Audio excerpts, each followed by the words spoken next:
what is Claude? Claude is built by a company named Anthropic.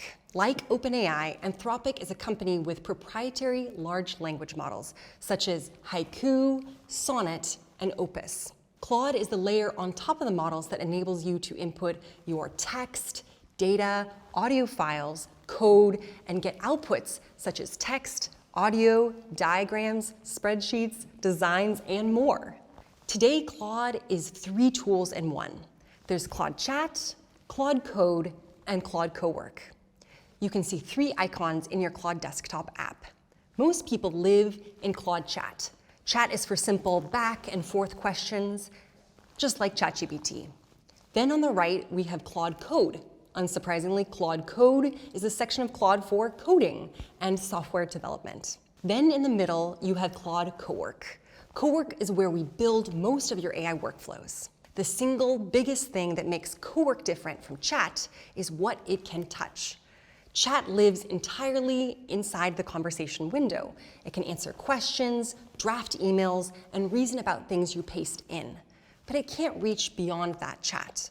Cowork can. Cowork has access to your files and your computer. It can open the spreadsheet sitting in your documents folder, read it, edit it, and save a new version.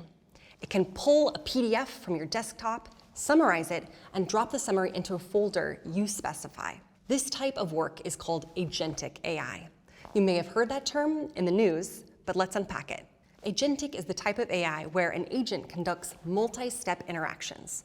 I conceptualize it as an octopus that can orchestrate content across the ocean. A lot of workflows that we'll build together in this course will be built in Cowork.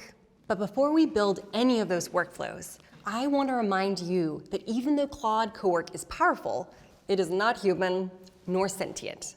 At the end of the day, your name is going to be on that deliverable. We've all seen big mistakes in the news, like lawyers turning in fake citations on legal paperwork. You always need to review your work. In fact, this is called human in the loop. AI is revolutionizing our workflows, but also I invite you to continue using your human brain for critical thinking. Just like onboarding an intern and giving them access to company folders, you'll need to give Claude access and permissions to files and applications you want to work on. And just like with an intern, you've got to make sure it has the appropriate permissions for the right folder. Now, I'm not your lawyer, this isn't legal advice, and I wouldn't give access to all your data, like financial data or sensitive other information. And just like an intern, I wouldn't give all my banking company data to an intern. Anthropic has created many safeguards in place, like preventing people from transferring funds, modifying, deleting files, other sensitive data. But it's not perfect. No AI or software is. Thus, I recommend you see Claude as a savvy intern. Dan Martell has this awesome idea of the 80-20 rule.